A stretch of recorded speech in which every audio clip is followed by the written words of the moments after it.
Salam hörmətli müəllimlər, hər birinizi xoş gördük. Mən Nicat Aslanlı. Bu dərsimizdə sizə hərəkət qabiliyyətlərin inkişaf yaş dövrü, bir-birləri ilə əlaqəsi və ən önəmlisi funksional sistemlərlə əlaqəsini izah etməyə çalışacağam. Müəllimlər, gəlin ilk öncə başlayaq sürət hərəkət qabiliyyətindən, inkişaf yaş dövründən. Bir çox müəllimlər sürət hərəkət qabiliyyətində 10-14 olaraq qeyd edir. Lakin unutmayın ki, sürət hərəkət qabiliyyəti olsun, digər hərəkət qabiliyyətləri olsun. Biz inkişaf yaş dövrü deyildikdə, bəli, mən sizinlə razıyam, 10-14-ü seçirik. Lakin əlverişli inkişaf yaş dövrü deyildikdə isə, buna sensitiv inkişaf yaş dövrü də deyirlər. Bu zaman 11-14 qeyd eləməyimiz daha məqsədə uyğun olur. Və sürət hərəkət qabiliyyətinin İlk öncə sizə mən deyim, yadınızda da qalsın. 3 komponenti var. Bu komponentlər hərəkətin reaksiya tezliyi, hərəkətin icra tezliyi və maksimal qaçış sürətidir. Sürət hərəkət qabiliyyətinin əlverişli inkişaf yaş dövrü 11-14 və digər hərəkət qabiliyyətlərlə əlaqəsinə baxdığımız zaman isə müəllimlər, deməli sürət güc 1, qüvvə və çeviklikdir. Bunları bir-birindən necə ayırd edə bilərik? Siz bilirsiniz ki, yəqin ki, çoxunuz bundan əminəm ki, bilirsiniz. Sürət güc hərəkət qabiliyyətinin inkişafında iştirak edən iki hərəkət qabiliyyətimiz var. Biri sürətdir, digəri isə qüvvədir. Yəni, sürətin də hansı hərəkət qabiliyyətlərlə əlaqəli olduğuna baxdığımızda, sürət nəyin inkişafında daha çox özünü göstərir? Sürət gücün. Deməli, sürət əlaqəlidir ikinci hərəkət qabiliyyətlə. Baxın, ikinci. Daha sonra qüvvə. Yəni, qüvvə ilə birləşib hansı hərəkət qabiliyyəti əmələ gətirib? İkincinin sürət gücü. Deməli, qüvvə ilə də əlaqəsi olacaq. Yazırıq qüvvə. Növbəti dərslərimizdə hərəkət qabiliyyətlərinin inkişafına təsir edən amilləri izah edəndə orada əzələ qüvvəsi də görəcəyik və orada bir çox nüanslar olacaq ki, biz onu artıq biləcəyik ki, qüvvə ilə niyə əlaqəlidir. Deməli, müəllimlər, üzr istəyirəm, 3 yazdım. Burada 3 yox, yazırıq 4-cü hərəkət qabiliyyət, yəni qüvvə və ən sonda isə biz bilirik ki, çeviklik hərəkət qabiliyyəti daha çox sıx əlaqəlidir nə ilə? Sürət hərəkət qabiliyyətindən. Bəs soruşsa ki, sizdən sürət hərəkət qabiliyyətinin hansı komponenti ilə əlaqəlidir? Biz bu zaman deyirik ki, sürət hərəkət qabiliyyətinin hərəkətin reaksiya tezliyinə əlaqəlidir. Və burada da gətirib yazırıq yalnızca və yalnızca 5 rəqəmini. Yəni, sürət hərəkət qabiliyyətinin əlaqəli olduğu hərəkət qabiliyyətlər 2, 4, 5. İndi gəlin baxaq sürət gücə. Sürət gücdə biz nəyə görürük? Baxın, qüvvə və sürət. Onsuz da əvvəlcədən də dedim, bir daha bunu qeyd edeyim sizlər üçün ki, sürət güc hərəkət qabiliyyəti iki hərəkət qabiliyyətin birləşməsindən əmələ gəlir. Hərəkət qabiliyyətdir, lakin hərəkət keyfiyyət deyildir. Əgər sizə testlərdə və yaxud da ki, sual-cavablarda soruşsa ki, neçə hərəkət keyfiyyətimiz var? Biz deyirik, 5 hərəkət keyfiyyətimiz var. Neçə hərəkət qabiliyyətimiz var? 6 hərəkət qabiliyyətimiz var.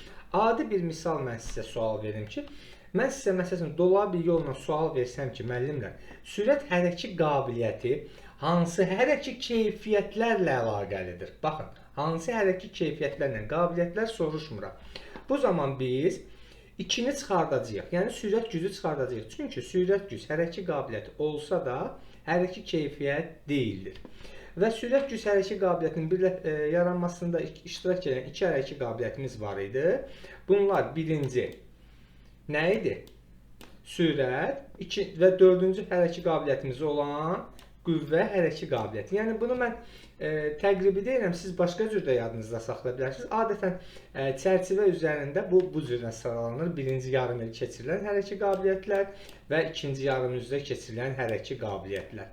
Yəni, biz bunu bu cürlə bölsək, burada artıq görəcəyik ki, bu hissə olacaq bizim birinci yarım ilimiz, bu hissə olacaq ikinci yarım ilimiz. Bunu yadınızda saxlayın, çünki dərsin davam edən hissələrində bizim hələ buna çox ehtiyacımız olacaq. Və getdik bədən əyilmə qabiliyyətinə. Baxın, müəllimlər, bədən əyilmə qabiliyyəti və dözümlüyü eyni anda başa salacağım ki, çünki bunu yadda saxlamaq ən rahatlarındandır mənə görə. Bədən əyilmə qabiliyyəti və dözümlülük. Fikir verin, sürət hərəkət qabiliyyəti, sürət güc, bədən əyilmə qabiliyyəti. Birinci yarım ildə ilk 3 hərəkət qabiliyyətimiz bunlardır. Və birinci yarımilin sonuncu hərəkət qabiliyyəti nədir? Bədənin əyilmə qabiliyyəti. Nə ilə əlaqəli olacaq? İkinci yarımilin sonlarında olan hərəkət qabiliyyətlərlə. Yəni çeviklik və dözümlüklə. Bu qədər sadə. Yəni yazırıq sadəcə 5 və 6. Bəs yaxşı, dözümlüyü niyə biz daha rahat biləcəyik? Baxın, bu ox bir balaca əksinə gələrək, baxın, çəkəcəyimiz ox. Fikir verin, bax, gedəcək hara? Bəqə və davamında sürət gücə. Nəyə görə? Qüvvə, çeviklik və dözümlük hərəkət qabiliyyətləri ikinci yarımildə keçirilən hərəkət qabiliyyətlərimizdir. Və ikinci yarımildə sonuncu hərəkət qabiliyyətimiz dözümlükdür. Nə ilə əlaqəli olacaq? Birinci yarımildə olan, yəni birinci yarımilin sonlarına yaxın olan nədir? Sürət güc və əyilgənlik. Yəni, baxın, sürət güc və əyilgənliklə əlaqəli olacaqdır. Növbəti baxdığımızda isə qalır qüvvə hərəkət qabiliyyəti. Müəllimlər, qüvvə çox rahatdır. Çox rahatdır. Baxın, bir dənə sürət güc. Qutardı getdi. Yəni, başqa heç bir şey bizim burada axtarmağımıza ehtiyac yoxdur. İndi gəlin baxaq. Burada gözləyin, bunu da yazın. 2 və 3. Burada da yazsaq yalnızca və yalnızca 2. Aha, qaldı çeviklik. Çeviklik bəlkə də qüvvədən də daha rahatdır. Nəyə görə rahatdır? Çünki çeviklik birinci yarımil olan bütün hərəkət qabiliyyətlərlə əlaqəlidir. Sürət, sürət güc, bədənin əyilmə qabiliyyəti. Bu qədər sadə. Yəni, bizim bunu qarışdırmaq kimi bir problemimiz olmaz inşallah ki. Bir daha gəlin yadımıza salaq, sürət hərəkət qabiliyyəti hansı hərəkət qabiliyyətlərlə əlaqəlidir? Özü ilə birlikdə sürət gücü əmələ gətirdiyinə görə, sürət güc və qüvvə, bir də ki, ən çox əlaqəli olduğu hərəkət qabiliyyət çevikliklə. Sürət güc nə ilə əlaqəlidir? Onu əmələ gətirən iki hərəkət qabiliyyətlə. Sürət və qüvvə ilə bədənin əyilmə qabiliyyəti, dözümlülük və çeviklik. Nəyə görə dözümlülük və çeviklik? Çünki birinci yarımilin sonunda olan bədənin əyilmə qabiliyyəti ikinci yarımildə sonunda olan iki hərəkət qabiliyyətlə əlaqəlidir. Sonra dözümlüyə baxdığımızda, dözümlülük nə idi? İkinci yarımilin sonuncu hərəkət qabiliyyəti idi. Və indi isə sürət güc və əyilgənliklə əlaqəlidir. Nəyə görə? Çünki sürət güc və bədənin əyilmə qabiliyyəti qırmızı dairəyə aldığımız hissədə birinci yarımilin sonlarında olan hərəkət qabiliyyətlərdir. Qüvvə yalnızca sürət güclə əlaqəlidir. Çeviklik də birinci yarımildə olan hərəkət qabiliyyətlərlə nədir? Əlaqəli olacaqdır. Bu qədər sadə. Gəlin indi hərəkətlərin demişkən komponentlərini də izah edeyim, sonra keçək funksional sistemlərə. Deməli, müəllimlər, sürət güc hərəkət qabiliyyətinin iki komponenti var. Bu komponentlər biri sürətli qüvvə, digər komponenti isə sürətdir. Bədənin əyilmə qabiliyyətinin komponentləri. Əzələ bağ aparatının mütəhərrikliyi, oynaqların elastikliyi, üzr istəyirəm, əzələ bağ aparatının elastikliyi, oynaqların mütəhərrikliyi. Bu iki komponentdən ibarətdir yalnızca. Qüvvə hərəkət qabiliyyəti, ümumi qüvvə və qüvvə dözümlüyü, çeviklik hərəkət qabiliyyəti, koordinasiya, baxın, müvazinət demirik, müvazinət koordinasiyanın bir alt səviyyəsidir. Müəllimlər bəzən müvazinəti çevikliyin komponenti kimi olaraq götürür. Xeyr, müəllimlər, koordinasiya ayrıca bir komponentdir, müvazinət onun tərkib hissəsindədir. Koordinasiya, hərəkətin icra dəqiqi, bir də hərəkətin icra vaxtı. Baxın, bu hərəkətin icra vaxtında müəllimlər hərəkətin icra tezliyi ilə qarışdırırlar. Xeyr, bu belə deyil. Və bir də ilk və son keçirilən sertifikasiya imtahanında belə bir sual var ki, hərəkətin icra vaxtının artırılması ilə hansı hərəkət qabiliyyəti inkişaf etdirilir? Baxın, oradakı icra vaxtının artırılması artıq çevikliyə aid deyildir. O dözümlüyə aiddir, ümumi dözümlük. Hərəkətin aşağı intensivlikdə uzun müddətli icrası ümumi dözümlüyün açıqlaması idi. Bu yedirdi ümumi dözümlüyə. Yəni, bildiyimiz koordinasiya, hərəkətin icra dəqiqliyi, hərəkətin icra vaxtı. Bir də hərəkətin icra dəqiqliyi üçün sizə belə bir şey deyim ki, hərəkətin icra dəqiqliyi inkişaf etdirilməsi şagirdin intuisiyasına əsaslanır. Orada da 5 komponenti görəcəksiniz. Gələcək dərslərimizdə inşallah onların da izahını verəndə görəcəksiniz. Və gəldik ən sonunda dözümlüyə. Bir çox müəllimlərin qarışdırdığı və çaşbaş olduğu mövzudur ki, dözümlülük deyirlər. Ümumi dözümlülük, xüsusi dözümlülük. Xeyr müəllimlər. Ümumi dözümlülük və sürət dözümlülük. Ümumi dözümlülük və xüsusi dözümlülük isə dözümlülük hərəkət qabiliyyətinin növüdür. Necə ki, çevikliyin iki növü var. Ümumi çeviklik və xüsusi çeviklik. Burada digər PDF-də əks etdirmişəm onu. Baxsanız görəcəksiniz. Baxın, çevikliyin növləri ümumi çeviklik və xüsusi çeviklik. Dözümlüyün növləri ümumi dözümlülük və xüsusi dözümlülük. Lakin komponent soruşduqda bizdən isə deyirik ümumi dözümlülük və sürət dözümlülük. İnkişaf yaş dövrlərinə baxırıq. Əlverişli inkişaf yaş dövrləri sürət güc hərəkət qabiliyyətində 12-15 yaş. Bircə saniyə müəllimlər. 12-15 yaş. Bədən əlimə qabiliyyətində əlverişli inkişaf yaş dövrü 6-11 yaş. Qüvvə hərəkət qabiliyyəti 12-18 yaş. Çeviklik 9-13. Dözümlülük isə 11 plus deyirik ki, yəni 11 yaş və daha yuxarısında dözümlülük hərəkət qabiliyyəti daha yaxşı inkişaf etdirilir. Çeviklikdə bəzən müəllimlər 7-12 deyir. Lakin unutmayın ki, 7-12 yaş fəza hissinin qavranılmasıdır və 3 mərhələdə həyata keçirilir bu da. İndi gəlin müəllimlər əsas məsələlərdən birinə artıq başlayaq. Funksional sistemlərlə əlaqəsi. Biz bilirik ki, hər bir hərəkət qabiliyyətinin inkişafında müəyyən bir funksional sistemlərlə əlaqəsi olur. Heç özünüzü darıxdırmayın, çətinə salmayın ki, ay çətin olacaq, mən bunu necə yadımda saxlayacağam? Çox rahatlıqla da yadınızda saxlayacaqsınız. Müəllimlər, gəlin ilk öncə mən bütün müdavimlərimə öyrətdiyim bir texnikanı sizlərə deyim. Bunların hər birini gəlin nömrələyək. Baxın, sürətdən başlasaq, biz burada görürük birinci əzələ, dayaq hərəkət aparatının mərkəzi sinir sistemi. Dayaq hərəkət aparatına yazırıq bir nömrə, qırmızı rəngdə. Düzdürmü? Sonra mərkəzi sinir sisteminə yazırıq 3 nömrə. Səbəbi var, deyəcəm indi müəllimlər. Sonra şeyə baxırıq, sürət gücə. Nə görürük? Dayaq hərəkət aparatı, qüvvə, ürək damar sistemi. Ürək damar sistemində yazmaq üçün yazacaq bura 2. Baxın. Və yaxud da ki, 2 yazmayaq buna. Gəlin bunların adlarını yazaq, yadınızda saxlamağınız üçün. Yaz, dayaq, hərəkət aparatı. Baxın. Ürək, damar sistemi. Və mərkəzi MSS deyirik buna. MSS. Aha. Sonra gəlib baxırıq ki, burada nə var? Heç nə. Olanları da indi özləşdirəcəyik. Nəyə görə dedim heç nə? Onun da səbəbi var. Müəllimlər, dayaq hərəkət aparatını yazanda yazırıq qarşısına bir cüt. Baxın, bir cüt.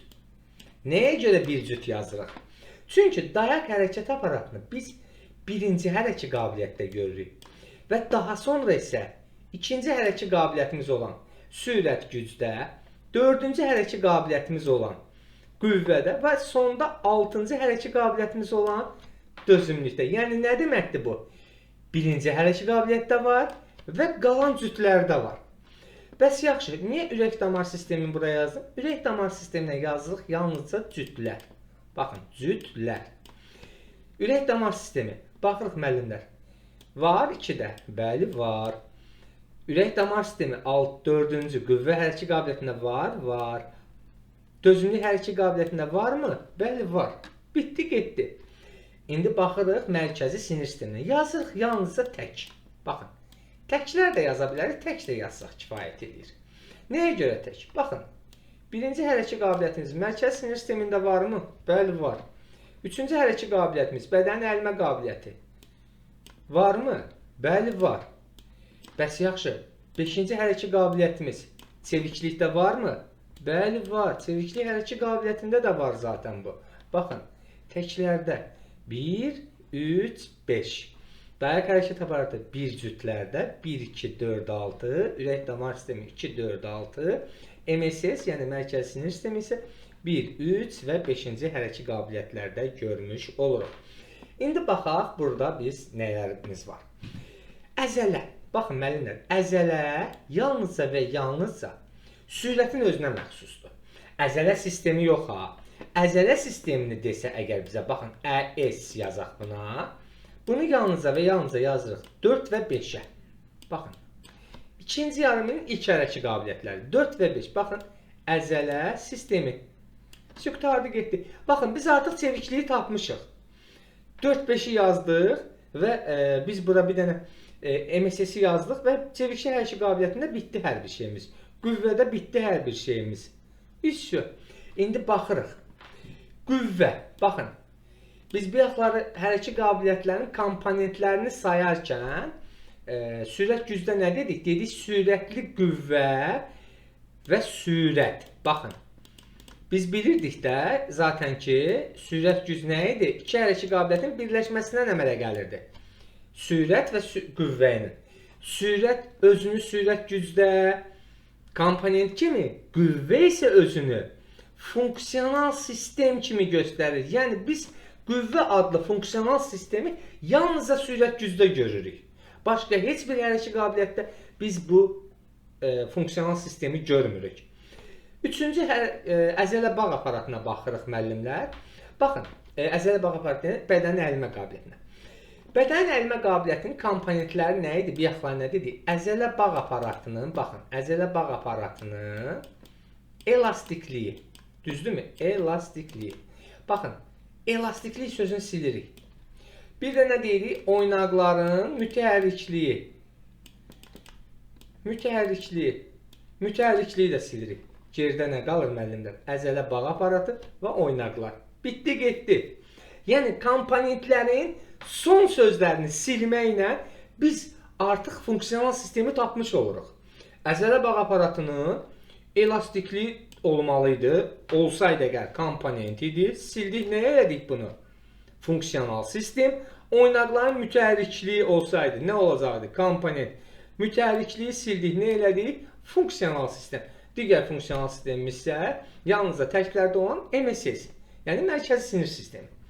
Ən sonuncuya baxırıq, tənəffüs sistemi. Baxın, bəzən bizə testlərdə sual verə bilər ki, hansı hərəkət qabiliyyətlərinin funksional sistemlərinin özünə məxsusluğu var? Baxın, özünə məxsusluğu sürətdə əzələnin var, sürət gücdə qüvvənin var, bədənin ərimə qabiliyyətində əzələ bağ aparatı, oynaqlar var. Qüvvədə yoxdur, əstağfurullah. Bir də dözümlük hərəkət qabiliyyətində nə var? Tənəffüs sistemi. Baxın, bu tənəffüs sistemi də yalnızca və yalnızca dözümlük hərəkət qabiliyyətində biz görmüş oluruq. Bununla da müəllimlər, dərsimiz bitdi. İnşallah ki, yararlı olar izahlarımız. Əgər başa düşmədiyiniz bir məqam olarsa, 070 383 79 73 nömrəsinə əlaqə saxlayaraq, ekranda baxın gördüyünüz nömrə ilə əlaqə saxlayaraq mənə müraciət edin və suallarınızı yönləndirin ki, mən sizə daha rahat və geniş cavab verə bilərəm. Oldu, sağ olun, təşəkkür edirəm. İzlədiyiniz üçün hər birinizə minnətdaram. Və səhifəmizi bəyənməyi, abunə olmağı, şərh yazmağı unutmayın.